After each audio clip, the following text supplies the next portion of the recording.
Don David Murcia, muchísimas gracias por atender a Cambio. Muchas gracias, Iván. Gracias a ustedes y a la revista Cambio. Tiene usted 42 años y 15 privado de la libertad. Es casi media vida, ¿no? Muchísimo. ¿Cuándo fue la última vez que usted habló con un medio de comunicación colombiano? La última vez, si mal no recuerdo, fue en el año 2009. Estaba usted ya en Panamá cuando concede esa entrevista. Estamos hablando de una entrevista emblemática que usted le concede al periodista Julio Sánchez Cristo. Sí, ahí todavía estaba en libertad. Bueno, ¿qué cree usted que esa entrevista le implicó para usted, para su vida y para lo que iba a venir de ahí en adelante? No, creo que ya todo estaba orquestado.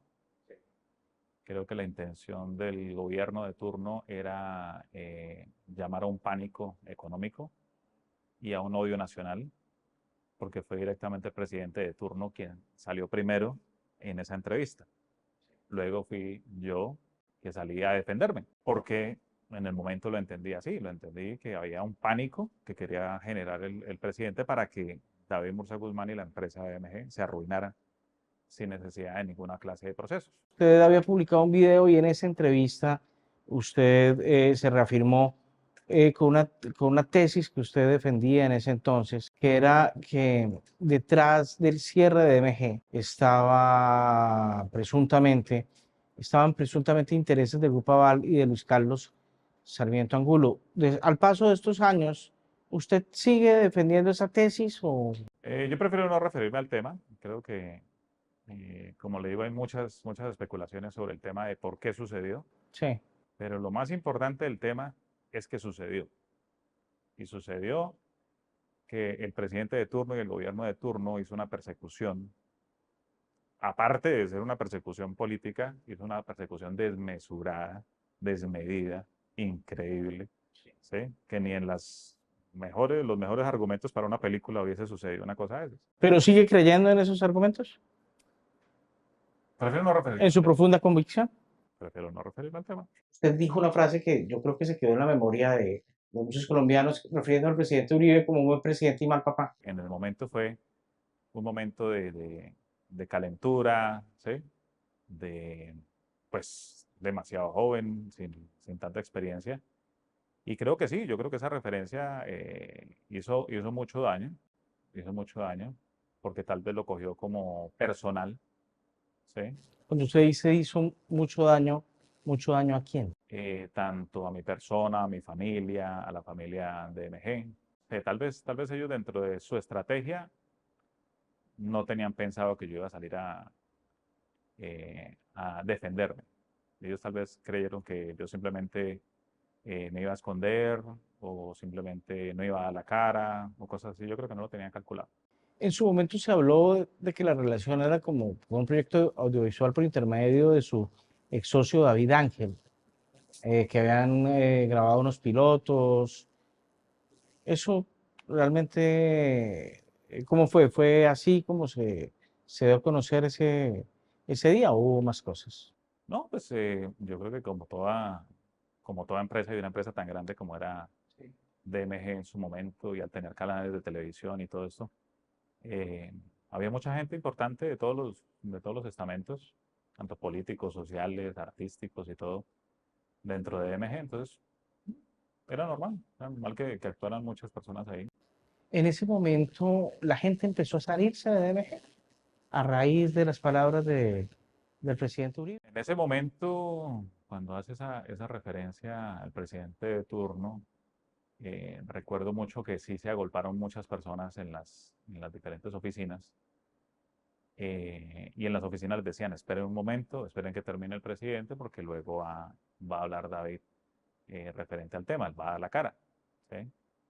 Y bueno, se agolparon muchas personas porque pues el presidente había amenazado con que iba a acabar DMG, entonces todo el mundo dijo, no, espérese antes de que el presidente acabe con DMG, venga, yo salvo lo mío. El problema es que un llamado así, pues es terrible, hubiesen podido matar a muchas personas del solo, de la sola agitación, del solo tumulto y todo hubiese sido terrible, trágico, ¿sí? Para todas las personas, las puso en peligro totalmente, su vida, todo. Iba a ser una catástrofe eso. Entonces, La gente dio la oportunidad, esperó a que yo saliera a la entrevista y yo lo que empecé a trabajar de ahí en adelante fue un llamado a la calma. Ese fue el trabajo que yo pude hacer, por ejemplo, en Libertad, para que no se diera una tragedia. Empecé yo a llamar a todo el mundo y a decirles, cálmense, tranquilos, no vayan a hacer nada. Me imagino que usted en ese momento alcanzó a estar conectado con personas de mucha importancia del mundo económico y político colombiano. Sí, como todo empresario, que nosotros estábamos en todo, estábamos en televisión, estábamos en moda también, que nos ganamos Estrella del Mar en Estados Unidos, en Miami, en el Fashion Week de Miami. eh, Premios importantísimos como los que se ha ganado Silvia Cheras y los diseñadores más importantes. DMG obtuvo uno de esos. En ese momento, ¿usted por qué estaba en Panamá? Yo tenía oficina en Panamá. Estaba viviendo entre Panamá, Uruguay y Colombia. La idea de ellos era arruinarme, ¿sí? Llamar a ese pánico económico y al odio público, al odio nacional, para que la gente se fuera en contra de mi persona y crear un caos. Entonces ahí es donde les toca atacar con el tema de crear un decreto presidencial, que lo hicieron un día domingo y de madrugada un lunes festivo, o sea, violando todo, otra vez todos los debidos procesos, los debidos procedimientos hasta para un decreto presidencial. Un decreto presidencial primero lo tiene que publicar y todo y dar un tiempo para que la gente se acomode a la nueva ley que está diciendo el presidente que se haga, ¿sí? En ese momento era domingo y era festivo. Y eran las 2, 3 de la mañana cuando empezaron a ejecutar ese decreto presidencial. O sea, hacer toma y posesión de todos los sitios. O sea que ni siquiera nosotros habíamos violado ese nuevo decreto presidencial, que es el equivalente a una ley nueva. Entonces ahí decía que no, que las tarjetas prepagadas, porque yo manejaba tarjetas prepagadas, decía que a partir de ese momento las tarjetas prepagadas en Colombia eran ilegales. Hasta cuando yo estaba trabajando no era ilegal. Sale el decreto y el presidente vuelve ilegales las tarjetas prepagadas con ese decreto. Pero realmente DMG vendió una sola tarjeta después del decreto presidencial como para decir es que violó el decreto. Venga, lo procesamos. No. O sea que la captación que se hizo en DMG era totalmente legal a través de tarjetas prepagadas que no estaban prohibidas por la ley.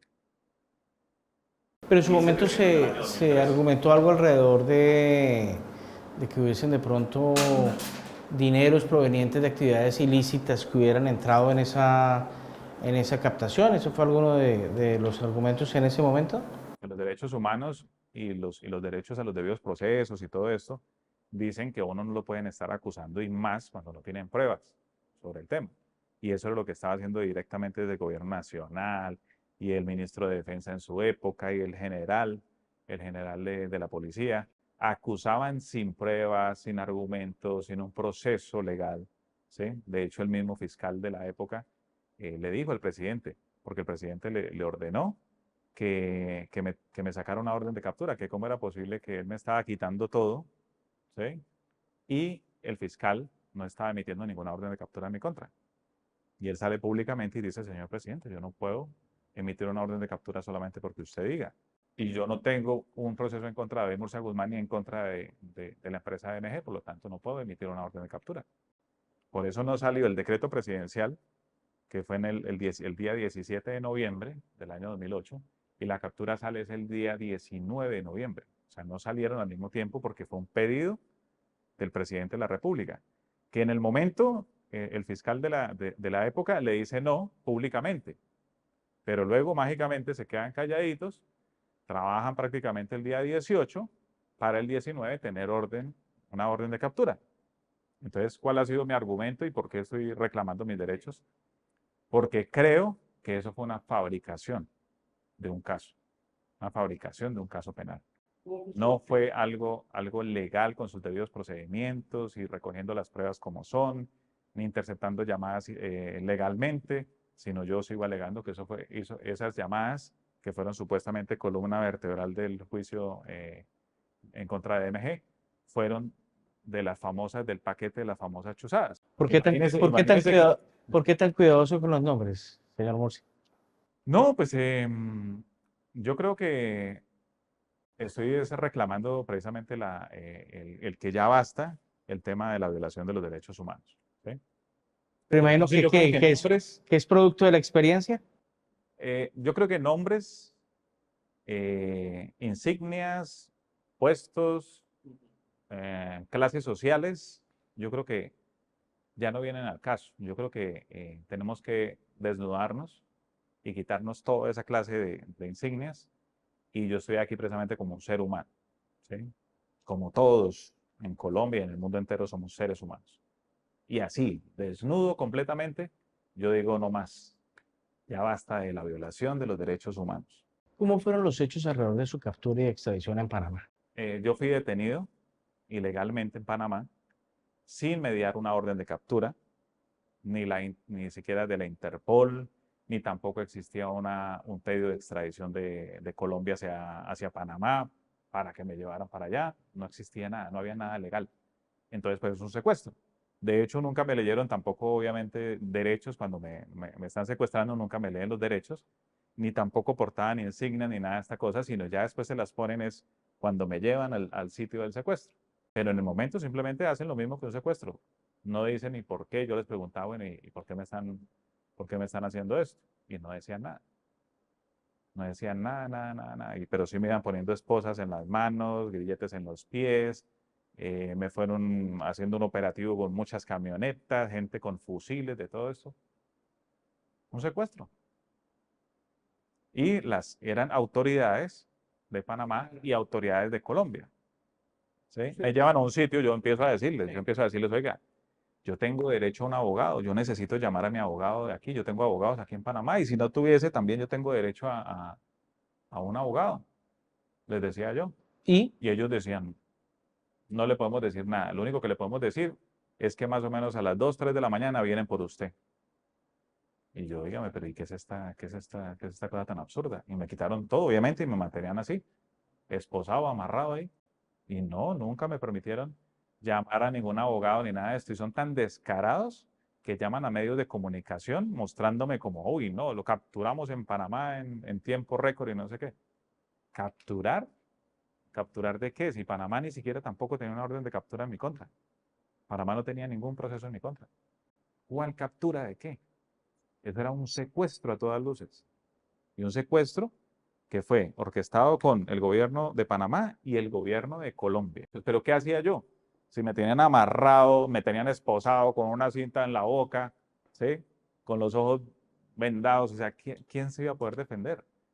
Es que a mí no se me permitió el derecho a defenderme. El mismo gobierno nacional se mete en ese tema y empieza a infundir un miedo, porque hasta los mismos funcionarios públicos los amenazó, ¿sí? De que cuidadito iban a defender a Delfos Guzmán, o cuidadito estuviesen por ahí con tarjetas prepagadas en DMG, porque enseguida los iban a echar de sus cargos. Entonces, dentro de esa misma corrupción, ¿qué hicieron con los abogados? Pues también corrompieron a todos los abogados y de esa manera, pues, lograron su objetivo. Porque el abogado defensor de esa época, eso fue lo que hizo. Se dejó corromper, se dejó utilizar para que a mí me dejaran preso, porque es que ni siquiera el abogado más inexperto, eh, es que ni siquiera un estudiante de Derecho de primer semestre hubiese, no se hubiese dado cuenta pues de que estaba ante un secuestro, que estaban presentando ante un juez de garantías a un secuestrado y no a una persona capturada legalmente. Todo el mundo estaba viendo el show mediático porque salía por todas partes la supuesta captura de Murcia Guzmán en Panamá. Y a ella le estaban presentando un documento donde supuestamente yo había sido capturado el día 20 de noviembre en Cartagena. Yo no estaba en Cartagena. A mí me llevaron secuestrado a Cartagena y también hicieron un documento público ilegal. ¿Sí? Y entonces, claro, la jueza cuando ve eso dice, ¿cómo así que en Cartagena se acabamos de ver por televisión y por todos los medios que lo trajeron de Panamá? Me imagino el conflicto que le causó a esa señora y quién sabe qué le dieron, ¿sí? Porque no podía ser ni siquiera imparcial, no podía mirar solamente lo que le estaban presentando ahí en ese juicio o en esa solicitud de mantenerme pues tras las rejas. es de público conocimiento que el abogado suyo era el doctor Abelardo del Espriella. Ujú. Así es, así es. Él era un hombre tan rico antes de trabajar con, con usted. Bueno, prefiero no referirme al tema. eh, ah, prefiero no. no referirme a ese señor. En términos generales, ¿le fue mal con los abogados? Muy mal, muy mal. Claro que sí, porque fueron muchas violaciones a los derechos humanos. O sea, le fue mal en los resultados, evidentemente, pero además también me imagino que se pagaron unas sumas enormes a grupos de abogados que, Pues en su época DMG tenía con qué pagar abogados muy buenos, pero con esa corrupción y con ese miedo que infundieron desde la presidencia, pues ustedes tuvieron a Jaime Bernal Cuellar, muchos abogados, a- pero al doctor Otálora. a muchos abogados, pero prefiero no dar nombres específicos.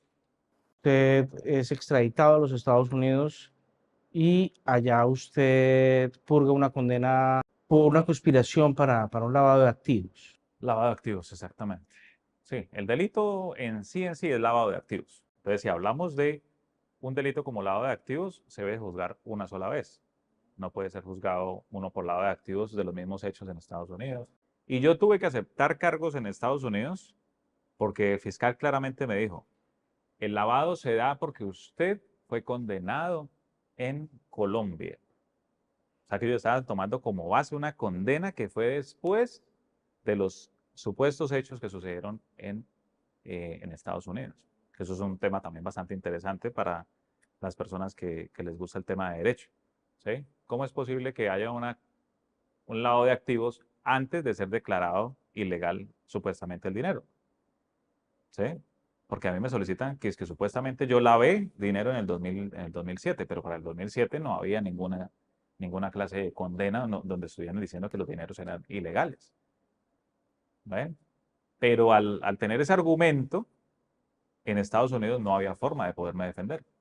Sencillamente me hubieran condenado porque hubieran tomado como base la condena reciente que me han hecho en Colombia sobre esos dineros. Por lo tanto, supuestamente esos dineros que se movieron, digamos, de DMG después de la condena, y se supone que era después de la condena, pues era un lavado de activos, pero realmente no se movió ni un solo peso porque simplemente el gobierno incautó absolutamente todo, dineros, propiedades, todo. Y resulta que pasa que han firmado, todos estos países han firmado, ¿sí? Un convenio en la Convención Interamericana de Derechos Humanos donde dicen que nadie puede ser juzgado dos veces, ni siquiera dos, por unos mismos hechos. Se debe juzgar una sola vez entre todos los países. En el caso mío van 5 veces y 15 años ya preso. Quiero preguntarle por la suerte de sus socios, porque evidentemente pues, DMG no era usted solo, usted tenía unos socios, Margarita Pavón, William Suárez, Daniel Ángel, Santiago Barrancush, Germán Serrano. ¿Cuál fue la suerte jurídica de ellos? Bueno, la mayoría obviamente fueron eh, dejados en libertad sin ningún procedimiento legal. Eh, Otros, el que más hizo, el que más hizo tiempo, creo que duró como 6 años. Sé que dentro de ellos, pues estuvo mi excuñado, Daniel Ángel. Extraditados, pues el señor Ángel también fue solicitado en extradición. Bueno, ese tema de extradición fue muy interesante porque las personas que fuimos extraditadas, para ese momento donde aprueban la extradición, tanto de la Corte Suprema como de la Presidencia, para ese momento todavía no nos habían dejado una sentencia en firme en Colombia. Y ese fue el argumento de la Corte Suprema para extraditarnos, que como no existía una sentencia en firme sobre los mismos hechos, entonces dan orden de extradición, aprueban la extradición. ¿Sí? A uno de ellos ya le habían dado su sentencia y ya estaba en firme la sentencia. Entonces, qué dice la Corte? La Corte dice, no podemos extraditarlo porque estos hechos ya fueron juzgados en Colombia. Y entonces, para no violar el principio del non bis in idem, de no ser juzgado dos veces o como cosa juzgada el tema, entonces dijo, no le vamos a conceder la extradición. O sea, imagínese la Corte Suprema de Justicia diciéndole no a una extradición. Claro, yo recuerdo que eso causó revuelo, causó algún tipo de... Muy pocas veces se ve, pero la Corte Suprema actúa en ley, ¿sí? Haciendo caso exactamente del convenio que tienen internacionalmente y también del artículo 29 de la Constitución Política de Colombia, que dice que los hechos, muchos abogados se confunden también con ese tema.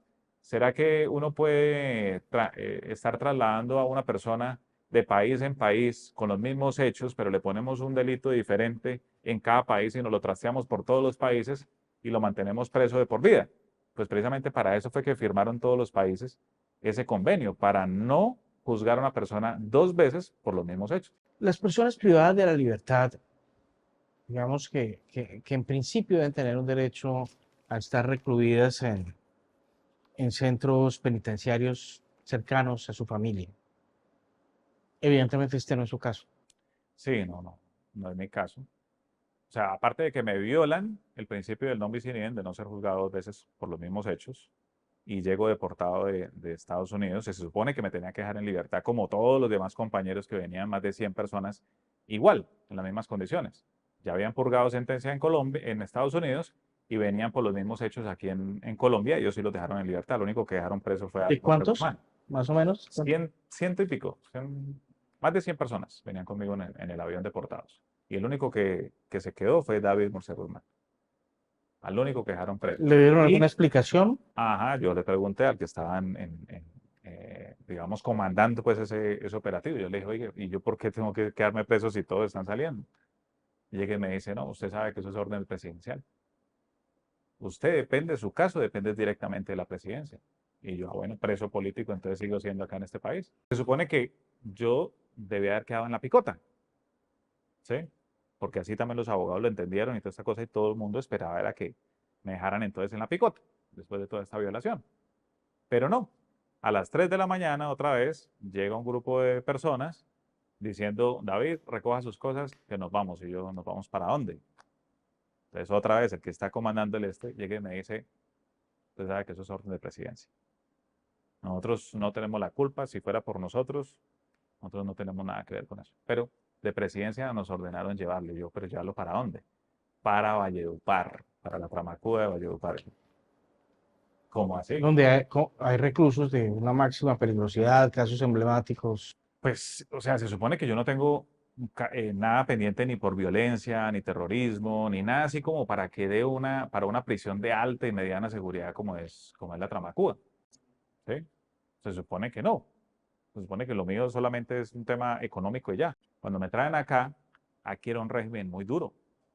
A mí me llevan a un sitio que se llama Atención Especial y me mantuvieron encerrado 22 horas al día. Para esa ¿Cerrado en qué época, condiciones, David? precisamente para esa época no existían los ventiladores, no era aprobado, era ilegal tener ventiladores. Tampoco había agua potable constante ni nada de esa cosa, sino la ponían de vez en cuando. Y si uno tenía tanques, pues recogía el agua que podía y con eso defiéndase durante todo el día para el baño, para todo, ¿sí? Para tomar lo que fuera. Entonces estábamos 22 horas ahí. No solamente yo, sino todos los que estaban conmigo ahí. 22 horas con el candado ahí metido y solamente 2 horas. Y durante de lunes a viernes nos abrían unas 2 horas supuestamente a tomar el sol. Pero ¿qué sol? Si es que el patio que había era totalmente encerrado también. Ahí no llegaba el sol por ningún lado. ¿Sí? Entonces fue total encierro, 24 horas prácticamente encerrado. Y eso lo tuve que vivir por 8 meses. ¿Por qué creen que quisieran tenerlo usted encerrado y además encerrado y apartado? No tengo ni idea. También podrían ser muchas especulaciones, pero pues no tengo prueba exactamente para ¿Pero decir qué se le es por ocurre? esto, es por aquello. No tengo ni idea. ¿Quién puede temer en Colombia sobre lo que usted sepa o lo que usted pueda decir? ¿Hay personas que podrían estar preocupadas? Yo creo que podrían estar preocupados de lo que está sucediendo exactamente este día. Pero ¿por Pero qué es lo eso que es lo está que pasando tenían. hoy en esta Yo creo que eso entrevista? es lo que tenían, porque mire, hablaba yo con una psicóloga sobre el tema y me decía, bueno, es que el tema de violación, o sea, vamos a contextualizar porque esto es duro, pero es la realidad. Violación, cuando usted habla de la palabra violación, ¿usted qué es lo primero que se imagina? Una violación sexual, ¿cierto? Bueno, esto es lo mismo, ¿sí? Cuando hablamos de una violación sexual, imagínese que a una persona la están violando durante 24 horas al día seguidas. Eso es lo que yo estoy viviendo en este momento. Estoy viviendo una violación 24 horas al día. Mientras a mí me mantengan preso, me están violando, así, podría ser hasta sexualmente, me están violando, porque la violación de derechos humanos es el mismo equivalente, no importa qué clase de violación sea. Entonces me decía la psicóloga, cuando a un niño lo están violando, pues claro, el violador o la persona que lo está violando siempre le dice al niño quédese callado, ¿sí? Y el niño pues ve como que, uy, no, voy a meter en problemas y le meten psicológicamente que no diga nada y quédese callado. ¿A usted le han hecho llegar ese mensaje o usted? A mí todos los mismos asesores, abogados, esa cosa siempre me han dicho a mí, quédese callado, no diga nada porque es mejor. Porque si usted dice algo, se le van a venir encima, lo van a perseguir, lo van a seguir persiguiendo, van a seguir persiguiendo a su familia. Y hasta lo pueden matar a usted por ponerse a decir que le están violando sus derechos humanos. Quédese callado. ¿Eso explica su silencio durante todos estos años? Sí, sí. ¿Alcanzó a arrepentirse de dar esta entrevista en algún momento?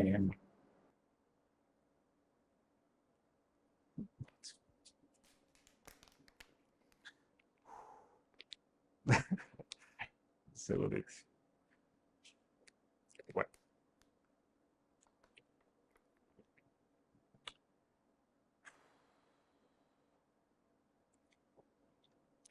no ha sido fácil. Em, yo siempre he sido una persona que me gusta ayudar, ¿no? Y me gusta ser muy protector. Y creo que ¿no? por estar protegiendo a mi familia para que no la persigan.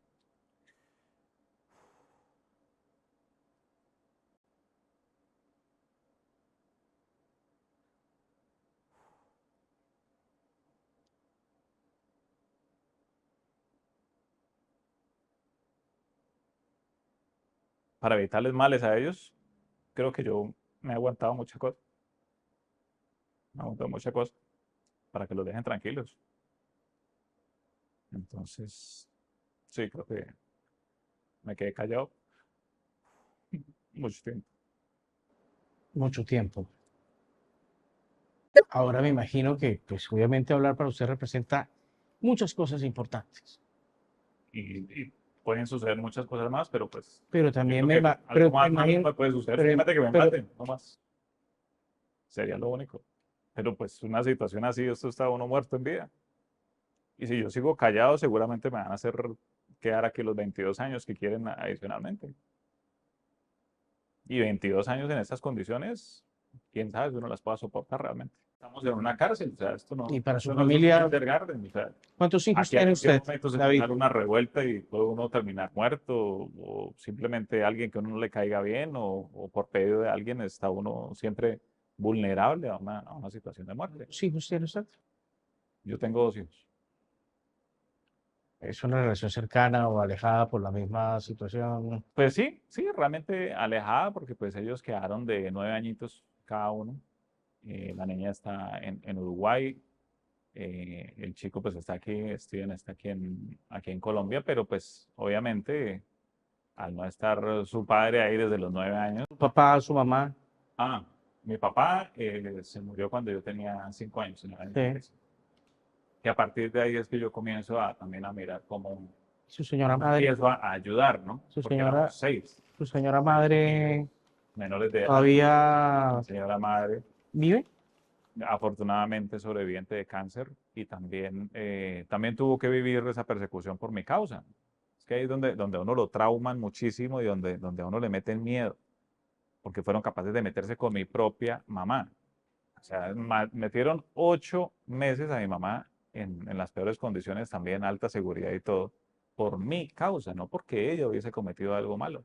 Una juez de primera instancia no quiso darle la libertad, pero luego se apeló al Tribunal Superior de Bogotá y los mismos magistrados la mandaron a llamar a ella al frente y le pidieron disculpas.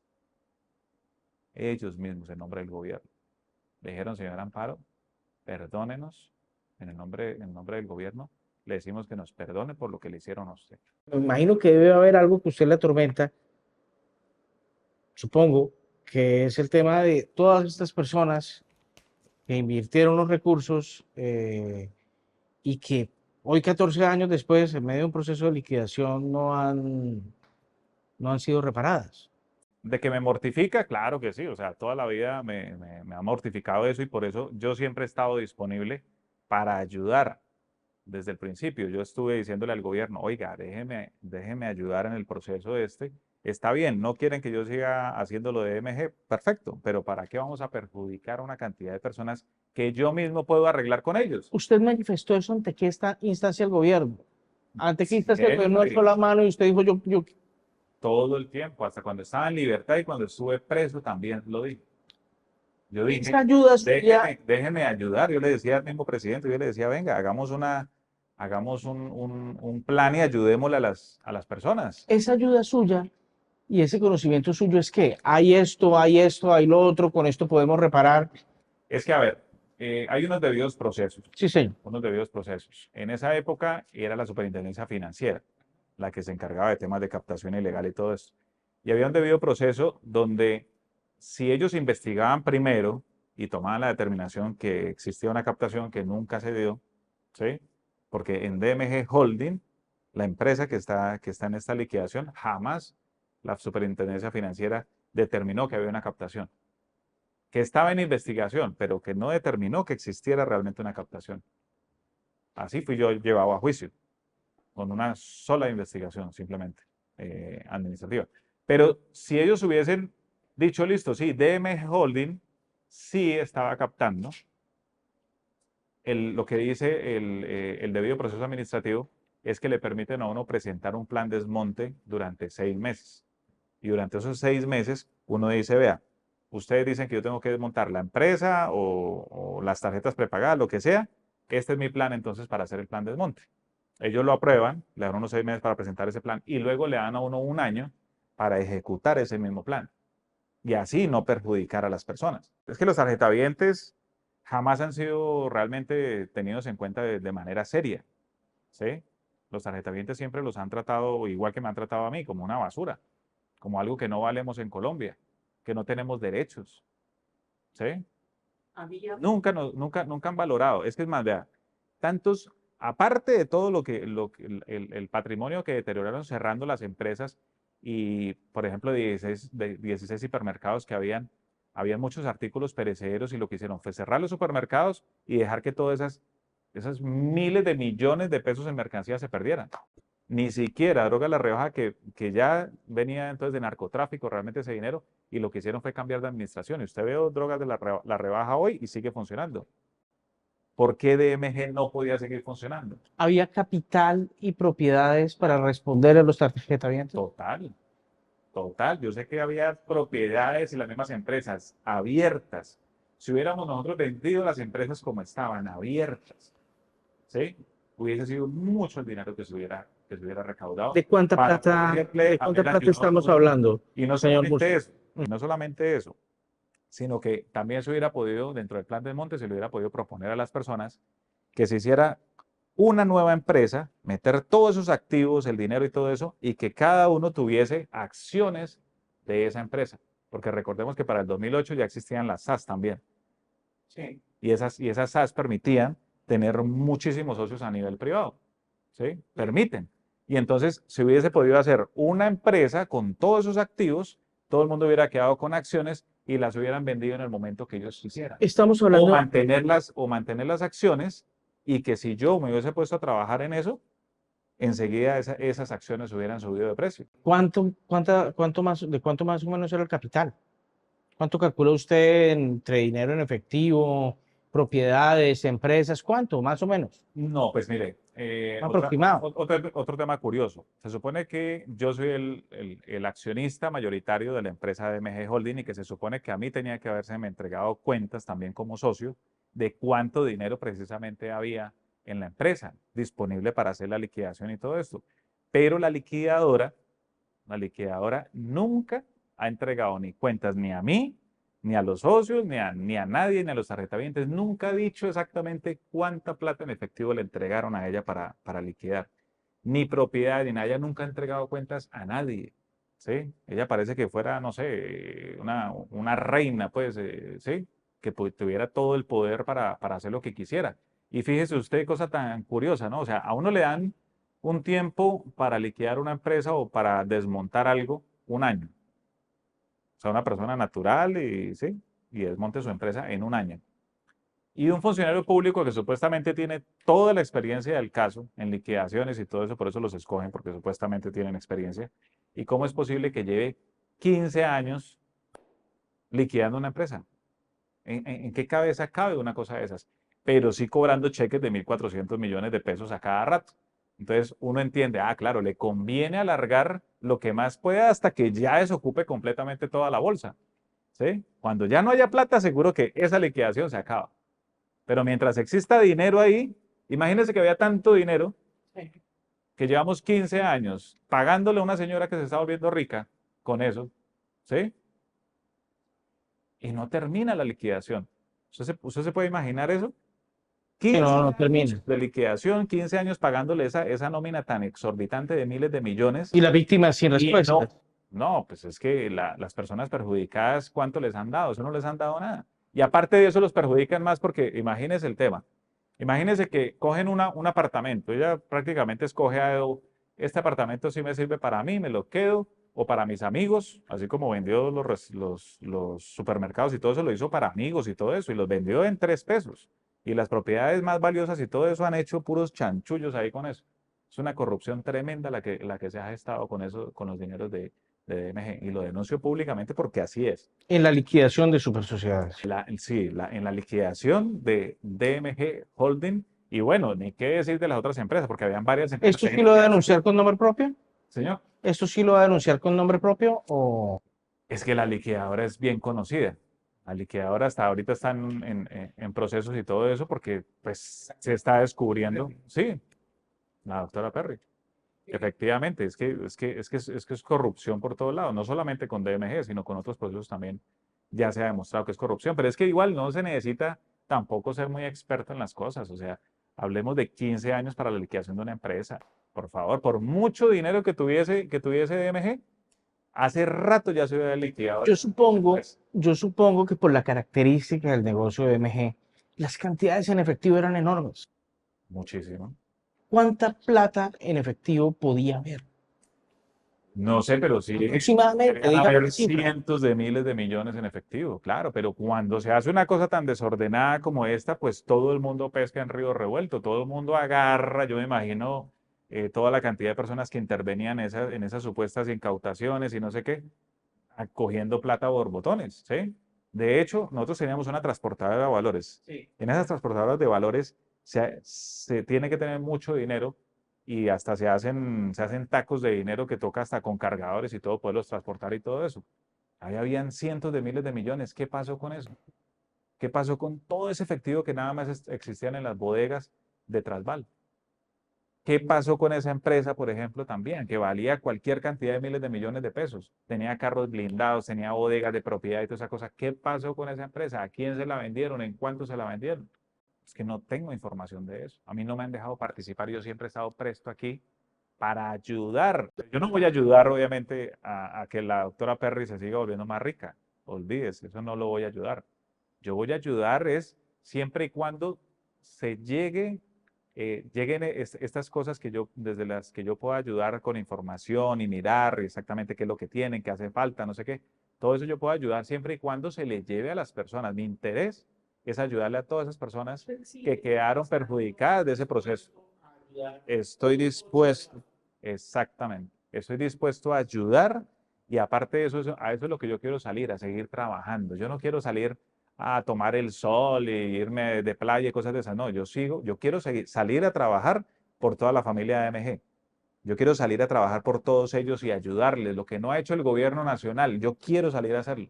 Así sea con mis propios esfuerzos de lo que yo pueda hacer. Yo sé vender, yo sé hacer mercadeo, ¿sí? Yo sé que yo puedo reunir a muchos empresarios que me apoyarían para poder vender muchos productos y a partir de esas ganancias de esos productos puedo ayudarle a muchísima gente. Es que imagínense, 14 años desperdiciados aquí encerrado. 14, ahorita ya cumplo 15. Hubieran sido 15 años que me hubieran dejado trabajar con la gente y a cuántas personas no se les hubiera podido ayudar de todos esos afectados que quedaron por el gobierno. El abogado Santiago Morales ha estado apoyando a estas víctimas. ¿Ha tenido usted algún tipo de... Sí, el doctor Santiago Morales Sáenz es precisamente el que está a cargo de ayudarles a todas las personas que fueron afectadas en ese proceso de liquidación, ¿sí? Él es el que está pendiente de eso y de hecho también pues me está ayudando a mí, ¿sí? Hay un grupo de abogados que están ayudando sin ninguna clase de honorarios porque pues como el gobierno me quitó absolutamente todo y dentro de eso que yo no me he podido defender es por eso, porque yo no he tenido dinero para pagar abogados. Entonces han venido una serie de abogados a colaborar recientemente, como la doctora Nuri López, el doctor Marcos Amezquita, el doctor Niño, el doctor Wilson Niño, ¿sí? Y el doctor Santiago Morales Sáenz, ¿sí? Ellos han estado colaborando en diferentes frentes sin estar pidiendo. ¿De qué depende esa colaboración? Primero, yo revisaría todo lo que tienen en liquidación, porque si han pasado 15 años y no se ha liquidado la empresa, eso quiere decir que todavía hay mucho dinero ahí. Ahí todavía debe existir mucho dinero. Me gustaría primero revisar qué es lo que ya tienen. Y dentro de la memoria que tenga yo, y de pronto revisando algunos documentos que están ahí mismo dentro de la liquidación, ¿sí? Poder revisar, oiga, pero ¿y por qué no aparece esto? Venga, revisemos, venga, miremos que de pronto aquí hace falta esto, hace falta aquello, pero es que yo no tengo forma de revisar si todo está ahí. Porque aparte de todo lo que puede haber ahí, pueden haber muchas cosas que todavía ni siquiera están ahí y que están en manos de terceros que lo están disfrutando por ahí, toda esa cosa. En vez de que muchas personas puedan más bien estar, digamos, siendo ayudadas con eso. Pero no de la forma como lo están haciendo. Porque déjeme decirle que no estoy de acuerdo para nada como están liquidando o como han venido liquidando la ¿Qué es lo empresa. que más le molesta a ustedes? Pues cómo es posible que cogen un apartamento que ahí sí a ellos no les sirve para sus intereses y su corrupción, pero sí para coger y poner un apartamento a nombre de muchas personas. Nada más el tema de escrituras, ¿cuánto cuesta? ¿Sí? Entonces vale más el tema de las escrituras y de poner esos apartamentos o venderlos, ¿sí? Que me parece una infamia lo que hace la liquidadora, que en vez de ayudarle a la gente la está perjudicando poniendo un apartamento para 1000 personas. Usted no ha sido, digamos, en las entrevistas que ha dado, nunca ha hablado claramente de campañas políticas que haya apoyado. ¿Por qué usted se ha abstenido como decir, nosotros financiamos a este señor, este señor, este señor? Porque no me parece que venga al caso, porque los empresarios y personas naturales siempre hemos apoyado a candidatos, precisamente por eso que están allá. ¿Ustedes apoyaron al señor Pedro Alonso Suárez, su candidato a Boyacá? ¿Él está dentro de esos muchos? Muchísimos políticos. En este momento no puedo decir exactamente a este, a este, a este. Y más porque también, pues, la misma fiscalía tiene todos los documentos de a quién se apoyó y a quién no se apoyó. Pero precisamente le caen a personas como a Rojas Virri, por ejemplo, cuando en su época, él siendo de comunidad indígena y toda esa cosa, pero vaya y traten de hacer el ¿Usted proceso siente que contra. lo de Rojas Birri fue diferente a lo de otros políticos? Claro, totalmente, totalmente. ¿Por qué? Pues yo me imagino que por lo mismo que ha pasado, lo que ha sucedido siempre en este país, que al menos favorecido es al que le cae, ¿sí? Sí. Pero personas que tengan que ver con la rosca, ahí sí no les hacen nada. Usted tiene una chiva por contarnos que es que usted hace parte de la mesa de paz. Sí. Cuéntenos, ¿cómo es eso? Yo comencé parte de la mesa de paz de aquí que se ha gestado desde la Tramacúa, con un proceso bien importante que se está realizando no solamente para el país, sino también para las cárceles del país, como un modelo. Por ejemplo, aquí se ha reducido la extorsión en más de un 80%, o sea, se comienza el proceso de paz desde acá, que eso es lo que más me ha gustado. Entonces participan más o menos 44 personas que, digamos, son como los líderes de la cárcel, ¿sí? De todos los pabellones y todo. Entonces trabajan para que los presos pues, puedan tener mejores condiciones de vida, porque sí ha cambiado muchísimo en esta administración. Aquí, por lo menos en la Tramacúa, ha cambiado muchísimo, ¿sí? Y han mejorado las condiciones de vida para las personas privadas de la libertad, para mí y para mis compañeros, ¿sí? Ya nos han permitido, por ejemplo, ventiladores, agua potable más constante, en fin, o sea, sí ha cambiado. Ahora, yo me involucro también porque ahí hay de todos los grupos. Por ejemplo, está FARC, está está, bueno, ex-FARC, de las disidencias, están paramilitares, ¿sí? De otros tipos de guerrilla, también de oficinas, ¿sí? Y estamos también de la parte social, también estamos apoyando la paz, porque una cosa que yo sí tengo clara es que si queremos la paz en Colombia, nos toca involucrarnos a todos. Aquí no puede ser simplemente, los que están en conflicto armado, esos allá que arreglen su cuento de paz. No, yo creo que aquí nos toca involucrarnos a todos los colombianos si queremos realmente paz, queremos un cambio en el gobierno y queremos un cambio en todo Colombia. Todos tenemos que aportar nuestro granito de arena a ese proceso de paz. ¿Qué le diría al actual gobierno lo que usted estaría dispuesto a hacer para reparar víctimas? Yo creo que este gobierno es un gobierno muy importante porque, bien lo dijo el mismo presidente de la República en su posesión, dijo que era el gobierno de los nadie, ¿sí? En Colombia, desde que yo tengo memoria, pues, y lo que he revisado de historia, creo que no hemos tenido un presidente que represente a los nadie del país. Siempre han ¿Usted, representado a usted se siente los un nadie? pecados. ¿Usted se ha sentido un nadie? Siempre he sido un nadie, claro que sí. Pertenezco a las clases sociales de los nadie en Colombia. Y cuando él dijo esa palabra, yo dije, este es mi presidente, ¿sí? Aquí puede haber una oportunidad muy importante, no solamente para mí, sino para el país entero, ¿sí? Y él podría revisar mi caso. Si él quisiera, él de pronto podría revisar mi caso y corregir todo eso que se hizo mal para corregir la historia de Colombia y incluida el tema de MG que afectó a tantas personas, que son miles, es que no puede seguir siendo que se pueda tapar el sol con un dedo. O sea, las personas que pertenecen a la familia de MG somos miles de personas, somos más de 200.000 familias. Entonces es importante, sería buenísimo que si él pudiera, pues revisara mi caso y contara con el apoyo de que yo voy a estar ayudando en este proceso para ayudarle a toda la familia de MG, ¿sí? Ayudando no solamente a revisar lo que ha pasado con la liquidación, a revisar qué otras cosas hacen falta ahí para ese proceso y que también yo pueda, es un sueño, es una meta que tengo, de poder crear una empresa en la cual yo pueda salir y vender y comercializar productos y todo esto, generar ganancias y ayudarle a todas esas familias, ¿sí? Que todos ellos puedan ser socios de ahí. A partir de todo lo que yo pueda hacer con mi trabajo, les pueda ayudar a todas esas personas con esas ganancias. Señor Murcia, pues nada, muchísimas gracias. Gracias Gracias a por usted, Iván. Gracias también a Cambio.